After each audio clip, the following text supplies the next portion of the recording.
On va passer au dernier exposé de la session. Donc, Charlie, c'est à toi maintenant. Donc, tu peux Oui, partager ton écran. Donc, tu vas nous parler de structure de canopée des forêts mélangées, si oui, d'après ton c'est ça. titre. Est-ce que vous voyez bien mon écran? C'est bon. Ok, super. Alors du coup, donc, je m'appelle Charlie Ternier, je suis actuellement ingénieur d'études à l'unité de recherche des forêts méditerranéennes de l'INRAE d'Avignon.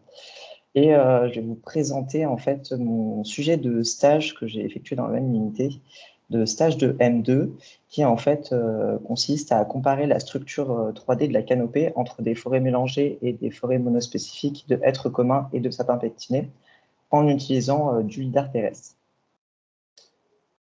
Donc le cadre de ce stage, en fait, c'est il a déjà été identifié un fonctionnement différent entre des forêts mélangées et des forêts monospécifiques, comme par exemple une meilleure résistance à plusieurs pressions biotiques et abiotiques, une meilleure résistance au parasitisme, par exemple, mais aussi une meilleure productivité, une plus grande croissance de la part des peuplements mélangés par rapport aux peuplements monospécifiques. Et en fait, ça peut toucher du coup la structure de la canopée, comme par exemple un plus grand remplissage du volume de la canopée en peuplement mélangé, donc on appelle canopy packing. Il y a d'autres exemples qui existent. Et donc, pourquoi nous, on s'est intéressé aux hêtres communs et aux sapins pectinés? Déjà parce que c'est un couple qui a déjà été identifié comme plus productif en mélange. Et c'est aussi le couple dominant, le mélange dominant des forêts subalpines françaises. Donc, l'objectif de mon stage, c'était de comparer la structure de la canopée entre des peuplements mélangés et des peuplements purs à l'aide de lidar terrestre. Donc, pour ça, il y avait trois grandes hypothèses. D'abord, on s'attendait du coup à avoir une meilleure croissance en peuplement mélangé qu'en peuplement monospécifique, chose qui a déjà été identifiée dans la littérature précédemment. On s'attendait à avoir une surface de végétation plus importante en peuplement mélangé et aussi une meilleure interception de la lumière en peuplement mélangé par rapport au peuplement monospécifique. Pour ça, il y a une prise de données qui a été réalisée sur des placettes du gradient méditerranéo-alpin de placettes forestières, donc le réseau GMAP. Donc c'est un réseau qui est organisé en triplé de placettes. Donc chaque triplé est composé d'une placette en hêtrée, une placette en sapinière et une placette en mélange. En tout, il y a 3 sites qui ont été échantillonnés, le massif des Boches, le massif du Ventoux et le massif du Vercors, qui sont en fait les 3 massifs où on retrouve ce couple hêtrée-sapinière sur le réseau GMAP. En tout, ce sont donc 36 placettes qui ont été échantillonnées, sachant qu'une placette du coup consiste en un cercle de rayon 10 mètres. Et la prise de données LIDAR a été faite en 2022 et en 2023. Donc, concernant les données que je possédais pour ce stage, on avait d'abord des données d'inventaire qui résultaient d'une étude précédente. Donc, pour tous les arbres, on avait le DPH, son espèce, sa taille et aussi sa croissance annuelle en surface basale de 1996 à 2013, issue de données dendrochronologiques. Et concernant la prise de données LIDAR, donc on a un plan expérimental qu'on voit ici. Donc là, c'est un exemple d'une placette de hêtre, enfin une placette en mélange, donc hêtre et sapin. On a un premier scan lidar qui est fait au centre de la placette, et ensuite les 4 autres scans sont placés par translation verticale puis horizontale de 5 mètres. Ensuite, à l'aide des données lidar, du coup, on a effectué une étape de voxelisation, donc ça a un peu été présenté plus tôt. La voxelisation, en fait, du coup, c'est le quadrillage tridimensionnel en voxels. Donc, le voxel, c'est la contraction de volume et pixels. Donc, on peut voir ici sur cette image, donc on a une placette. On obtient le nuage de points grâce au scan lidar, et en fait, on fait cette étape de voxelisation. Donc, c'est le genre de visuel qu'on peut obtenir après voxelisation. Nous, on a choisi une résolution de 20 cm pour nos voxels, 20 cm de côté pour tous les cubes. Et ensuite, donc pour chaque voxel, on a plein de données à l'intérieur, donc le nombre de lasers qui rentrent dans le voxel, le nombre de lasers qui touchent de la végétation dans le voxel, etc. Et du coup, ça se comporte un petit peu comme un raster en 3D.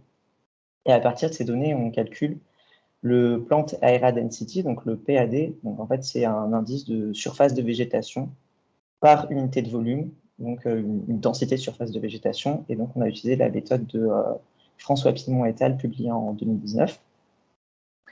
Et à partir de ces données voxelisées, on a pu calculer plusieurs métriques de structure. Donc d'abord le PAI, le Plant Area Index, qui est du coup un indice de surface de végétation et qui est calculé par l'intégration verticale du PAD.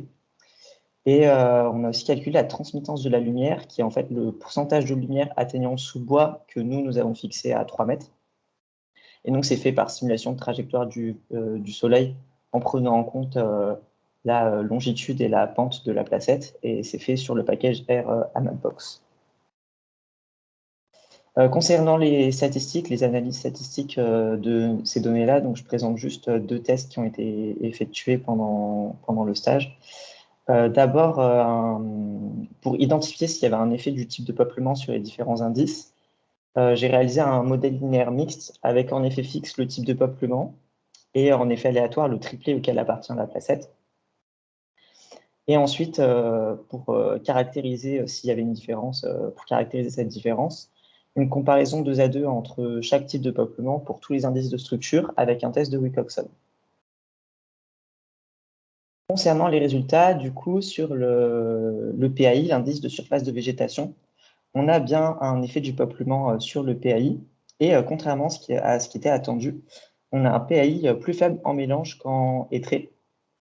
Et il n'y a pas de différence significative entre la sapinière et les autres types de peuplement, dont le mélange. Notre second résultat, du coup, c'est vis-à-vis de la transmittance de la lumière, donc la proportion de lumière atteignant le sous-bois. On n'a pas, ça aussi c'est un résultat qui n'était pas attendu, mais on n'a pas d'effet du type de peuplement sur la transmittance et pas de différence entre les différents types de peuplement. Pareil, du coup, résultat inattendu, d'autant plus inattendu qu'en fait, comme dit précédemment, on a moins de végétation, moins de surface de végétation en mélange, et pourtant, il n'y a pas de différence significative dans l'interception de la lumière.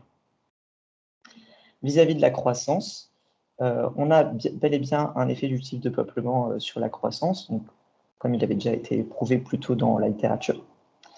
Et on a une croissance plus forte en mélange qu'en hêtré, et toujours pas de différence entre le mélange et la sapinière.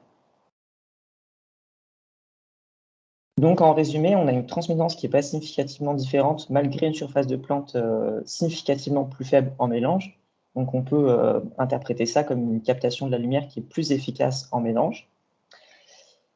Donc ici, on n'a pas d'explication directe de ce phénomène, mais comme dans cette étude, on fait une différence entre la transmittance et le PAI, on peut avoir une piste de réflexion sur pourquoi on a ce phénomène-là, en utilisant la loi de Beer-Lambert qui exprime la transmittance en fonction du PAI, et aussi en fonction de G, qui est un coefficient d'extinction qui dépend de l'orientation des feuilles et sur lequel on ne peut pas jouer. L, la distance parcourue dans la canopée, pareil, on ne peut pas jouer dessus. Et oméga, le facteur d'agrégation de la végétation. Et donc, pour avoir une transmittance égale malgré un PAI plus faible, en fait, on peut s'attendre à une agrégation plus faible en mélange qu'en peuplement pur. C'est une piste de réflexion à explorer à l'avenir. Concernant une petite limite et aussi perspective du coup de cette étude, c'est qu'on a calculé du PAI, donc la surface de plante, et non du LAI, donc Leaf Area Index. Du coup, on aurait pu le faire grâce à des algorithmes de segmentation individuelle. Donc ici, j'ai utilisé sur une des placettes un algorithme de Wang et al. Qui a été publié en 2021. Donc on voit que ça fonctionne plutôt bien, même si on a eu quelques problèmes sur le paramétrage des différentes placettes, enfin de faire fonctionner l'algorithme sur les différentes placettes, du fait que en fait, les couronnes se chevauchent un petit peu. Et ensuite, quand on extrait les différents arbres, on peut faire de la segmentation bois-feuille. Donc ça a été mentionné plus tôt dans une autre conférence, avec l'algorithme Lewis de Wang et al. Publié en 2020. Donc on voit en effet que sur les feuillus, donc là sur du hêtre, ça fonctionne plutôt bien. Et le problème qui a été relevé plus tôt aujourd'hui, c'est que sur les conifères, du fait de la morphologie des aiguilles, ça marche un peu moins bien. Donc on voit ici des zones qui ont été caractérisées comme du bois, alors que ça paraît plutôt être des aiguilles. En conclusion, on observe du coup pas de différence significative de transmittance, malgré une surface de végétation plus faible en mélange. Ce qui témoigne potentiellement d'une meilleure efficacité dans la captation de la lumière par la canopée. Et donc ça peut potentiellement expliquer le fait qu'on observe une meilleure croissance en mélange, peut-être pas une question d'allocation d'énergie. Et l'hypothèse de cause qui n'a pas été vérifiée ici, ce serait qu'on aurait une végétation moins agrégée dans la canopée en mélange. Merci de votre attention. Est-ce que vous avez des questions? Merci Charlie pour cette belle présentation intéressante et tout. Donc, est-ce qu'il y a des questions?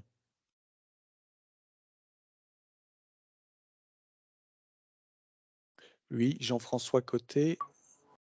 Vas-y Oui, Jean-François. merci Charlie pour la présentation, super cool. Je me demandais au niveau de l'agrégation et du groupage, avais-tu des pistes d'algorithmes ou de trucs que tu pourrais utiliser, le nuage de points pour calculer cet effet de groupage-là, par exemple? Enfin, pas l'effet de groupage, mais le clumping lui-même. Oui, alors au début, donc, je suis resté quand même sur les données voxelisées et pas tant sur le nuage de points. Mais il y avait deux pistes d'index, d'indices. L'indice de Gini pour calculer la répartition du PAD entre les différents voxels. Et aussi l'indice de Clark et Evans par rapport du coup à la distance entre les voxels pleins. En fait, ce qu'on voudrait dans l'idéal, ce serait de prendre en compte les deux informations, c'est-à-dire la quantité de PAD et la distance entre les différents voxels. Donc pour l'instant, on n'a toujours pas trouvé d'indice qui correspondrait bien et qui serait pas trop long à calculer puisqu'on a beaucoup de données et beaucoup de voxels sur chaque placette. C'est un peu la problématique. Donc voilà, pour l'instant, c'est les deux pistes, c'est indice de Gini et indice de Clark et Evans. Du coup, Charlie, j'imagine que dans l'échantillonnage de ces placettes, il n'y a pas d'autres facteurs tels que, je ne sais pas moi, notamment au sein d'un même triplé, sur la disponibilité en eau qui puisse intervenir, par exemple, ou des choses comme ça entre les placettes. Alors, les triplets de placettes sont construits, ils sont déjà proches géographiquement, donc je ne sais pas s'il pourrait y avoir énormément de différences pour la disponibilité en eau, par exemple. Et aussi, on a vérifié qu'ils étaient bien comparables au sein d'un triplet. Il n'y a pas de différence entre la taille des arbres et leur DBH. Je crois qu'il y a un autre. Je vérifie ça dans mes données. Les triplés, oui, voilà, ils sont comparables en termes de DBH, de nombre d'arbres et de moyenne d'âge des arbres aussi. Donc normalement, il ne devrait pas trop y avoir de... Enfin, en tout cas, ces facteurs-là ne devraient pas jouer sur une potentielle différence. Alors, il y a une question d'Estelle Noyer. Est-ce que la profondeur de la canopée a été calculée, la longueur des houppiers, pour en déduire un pourcentage de feuillage dit de lumière et d'ombre? Alors non, on n'a pas fait de... On n'a pas de... Ah, je réfléchis. Si, en fait, on a les longueurs de houppiers parce qu'on a les hauteurs de première branche et la taille des arbres. Mais on n'a pas vu de différence sur ces données-là. En fait, là, je présente que quelques métriques, mais en tout, il y a une cinquantaine de métriques basées sur les données d'inventaire et sur des indices de structure issus des données voxelisées. Et il n'y a pas eu de différence sur, par exemple, la longueur des houppiers, le pourcentage de houppiers par rapport à la taille des arbres, ce genre de choses. Il n'y a pas de différence qui est ressortie à ce niveau-là.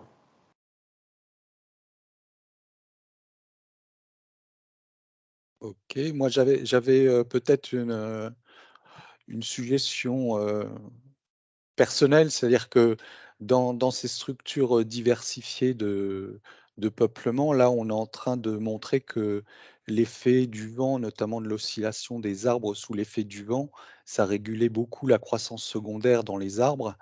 Et du coup, cette différence de structure de canopée, ça pouvait aussi avoir un effet sur la croissance D'accord? par des stimulations par le vent qui sont différentes. Et du coup, c'est peut-être une chose qu'il faut regarder puisque tu ne trouves rien vis-à-vis de la lumière dans l'hypothèse où il n'y a pas d'influence du niveau hydrique dans les triplés, quoi. Donc peut-être que la rugosité à la surface de la canopée pourrait être un facteur explicatif, notamment vis-à-vis de la prise au vent dans les différentes structures. Et du Voilà, coup, oui, c'était ce que vous une disiez, remarque. la rugosité de la surface de la canopée, ce serait la nappe au-dessus de la canopée? Oui, le modèle numérique de Ok. surface, quoi, de la canopée. D'accord, merci.